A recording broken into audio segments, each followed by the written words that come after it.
Kita berganti topik pemirsa. Dalam rapat paripurna kelima masa persidangan MP1 tahun kerja 2024, DPRD Kota Palembang menyerahkan rekomendasi laporan keterangan pertanggungjawaban atau LKPJ kepada PJ Wali Kota Palembang serta mengesahkan Perda Panitia Khusus Pansus 7 terkait rencana induk pembangunan kepariwisataan Kota Palembang.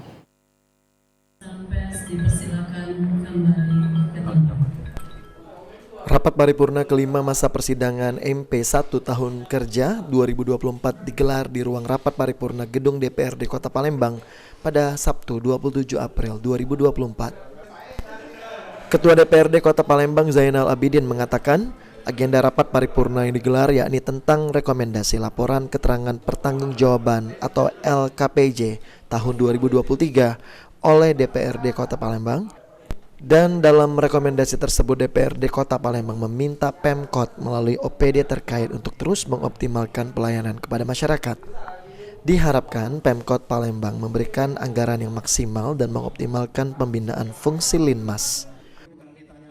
Laporan Pansus 4, 5, 6, dan 7 yang alhamdulillah 3 Pansus diperpanjang, 1 Pansus sudah disetujui, yaitu Pansus Kepariwisataan. Terkait rekomendasi tadi apa Pak?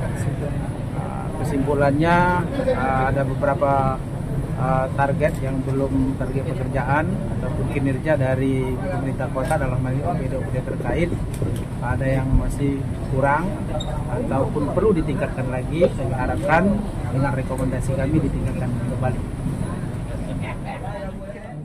Dalam rapat paripurna ini juga dilaksanakan agenda penyampaian laporan Panitia Khusus Pansus 4, 5, 6, dan 7 membahas Perda Kota Palembang tahun 2023. Pansus 4, 5, dan 6 meminta perpanjangan waktu dalam membahas peraturan daerah. Sementara Pansus 7 telah disepakati untuk mengesahkan peraturan daerah Perda, yakni tentang rencana induk pembangunan kepariwisataan Kota Palembang, serta sudah dilakukan persetujuan bersama.